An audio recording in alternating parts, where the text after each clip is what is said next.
జై శ్రీరామ్.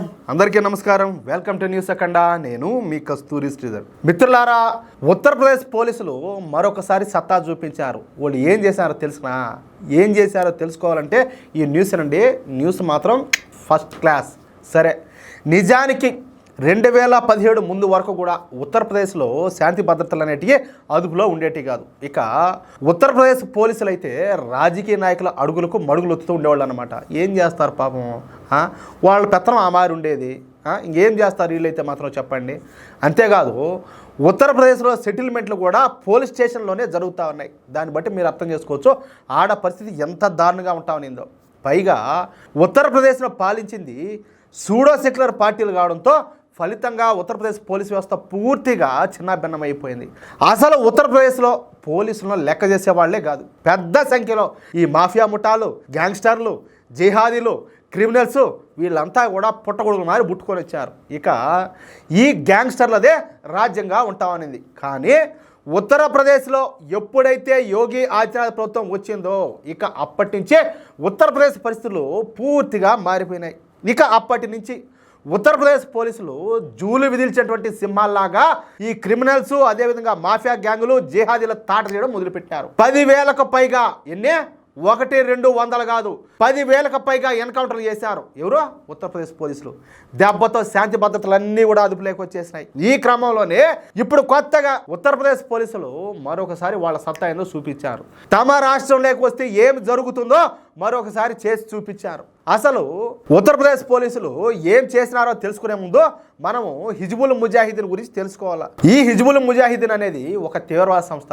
కాశ్మీర్ను భారత్ నుంచి విడగొట్టాలి అనే దురుద్దేశంతో దీనిని 1988లో స్థాపించారు. అయితే ఈ తీవ్రవాద సంస్థకు ఒక ప్రత్యేకత ఒకటి ఉన్నది. ఇదేందిరా నాయన, తీవ్రవాద సంస్థ అంటున్నావు, దానికి ప్రత్యేకత ఏందని చెప్పి మీరు అనుకోవచ్చు. అది కూడా ఏందో నేను చెప్తా. అది ఏందయ్యా అంటే, ఇప్పటి వరకు కాశ్మీర్లో ఉన్నటువంటి తీవ్రవాద సంస్థలన్నిటిలో కూడా పాకిస్తాన్కు చెందినటువంటి తీవ్రవాదులే ఎక్కువగా ఉంటామన్నారు. కానీ ఈ హిజ్బుల్ ముజాహిదీన్ తీవ్రవాద సంస్థలు మాత్రం కాశ్మీర్లో పుట్టినటువంటి యువకులే ఎక్కువగా తీవ్రవాదులుగా ఉంటారనమాట.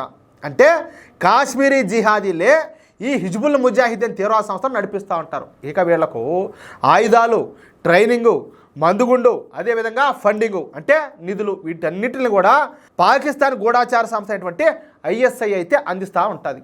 ఈ హిజ్బుల్ ముజాహిద్దీన్కు చెందినటువంటి ఒక 3 స్టార్ టెర్రరిస్ట్ ఒకడు ఉన్నాడు. వాడి పేరే ఉల్ఫాత్ హుస్సేన్. ఇదే ఒక ఉడాలోడి మాదిరిగా ఉల్ఫాత్ హుస్సేన్. ఓకేనా? ఈ ఉల్ఫాత్ హుస్సేన్ 2000వ సంవత్సరంలో హిజ్బుల్ ముజాహిదీన్ సంస్థలో చేరినాడు. ఇక పాక్ ఆక్రమిత జమ్మూ కాశ్మీర్లోకి వెళ్ళి ఈ ముజఫరాబాద్ అని ఒకటి ఉంటుంది అనమాట. ఆ ముజఫరాబాద్లో తీవ్రవాద శిక్షణ అయితే తీసుకున్నాడు. ఇక 2001లో వీడు పెద్ద ఎత్తున ఆయుధాలన్నీ కూడా తీసుకుని కాశ్మీర్లోకి ప్రవేశించగానే భద్రతా బలగాలు వీడిని అరెస్ట్ చేశాయా.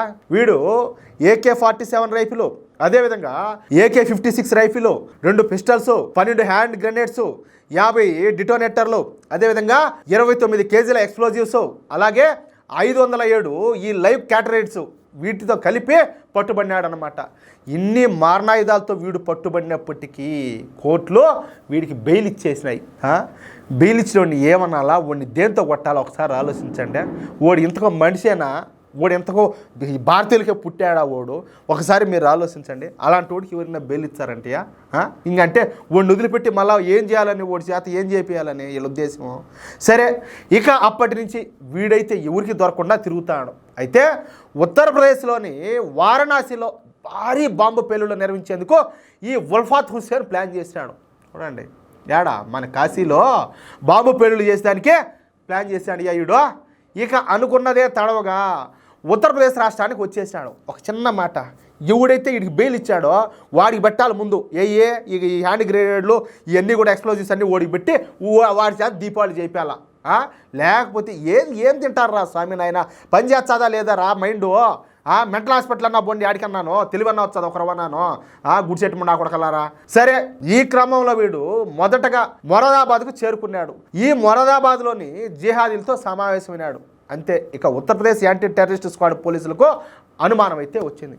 ఇక ఈ జిహాదీల ఫోన్లను పోలీసులు అయితే ట్రాప్ చేశారు. అంతే, విషయం అయితే మొత్తం బయటకు వచ్చేసింది. ఇక ఒక్క క్షణం కూడా ఆలోచించకుండా ఉత్తరప్రదేశ్ యాంటీ టెర్రరిస్ట్ స్క్వాడ్ కమాండోలు వీళ్ళ డెన్ పైన దాడి చేసి ఈ ఉల్ఫాత్ హుస్సేన్ అయితే ప్రాణాలతో పట్టుకున్నారు. ఎట్టా ప్రాణాలతో. మళ్ళీ ఏమైనా తీసుకుపోయి జైలు ఇచ్చే, మళ్ళీ ఏమైనా కోర్టులో ఏమైనా బెయిల్ ఇస్తారేమో, వంగన పెట్టి మింగేయండి అంటే ఒక్కొక్కడిని. ఏం తమాషా జరుగుతుంది ఇదంతా కూడా. నిజానికి ఉల్ఫాత్ హుస్సేన్ను ఎన్కౌంటర్ చేసేవాళ్లే, కానీ వీడి వెనకున్నటువంటి నెట్వర్క్ను కనిపెట్టేందుకు వీడినైతే ప్రాణాలతో పట్టుకున్నారు. ఒక తీవ్రవాదిని ప్రాణాలతో పట్టుకోవడం అంటే తమాషా అనుకున్నారా? ఒకసారి ఆలోచించండి. దీంతో జిహాదీ ప్రపంచం మొత్తం కూడా షాక్ అయిపోయింది. మారువేషంలో గత 13 సంవత్సరాల నుంచి తప్పించి తీరుతున్నటువంటి ఈ ఉల్ఫాత్ హుస్సేన్ను ఉత్తరప్రదేశ్ పోలీసులు ఎలా పట్టుకున్నారో తెలియక ఈ తీవ్రవాద మండా కొడుకులంతా కూడా జుట్టు బీక్కుంటున్నారంట. అట్టుంటుంది యోగి పోలీసులు అంటే, మామూలుగా ఉండదు. ఏమంటారా? అది విషయం. అయితే మిత్రులారా, ఈ న్యూస్ కనుక మీకు నచ్చినట్లయితే ఖచ్చితంగా ఈ న్యూస్ నలుగురికి షేర్ చేయండి. అదేవిధంగా ప్రతి ఒక్కరు కూడా మీ యొక్క అమూల్యమైన అభిప్రాయాలను ఖచ్చితంగా కామెంట్ చేయండి. అలాగే ఇంతవరకు మీరు కనుక మన ఛానల్ సబ్స్క్రైబ్ చేసుకున్నట్లయితే ప్రతి ఒక్కరు కూడా తప్పనిసరిగా మన ఛానల్ సబ్స్క్రైబ్ చేసుకోండి, సపోర్ట్ చేయండి. మీరు సపోర్ట్ చేయకపోతే వాళ్ళు వచ్చారా? పాకిస్తాన్ వాళ్ళ, హిజ్బుల్ ముజాహిదీన్ వాళ్ళ, ఎవరు వచ్చారు సపోర్ట్ చేసేదానికి? మీరే చేయాలి. అది విషయం అయితే. ఓకేనా? జై శ్రీరామ్.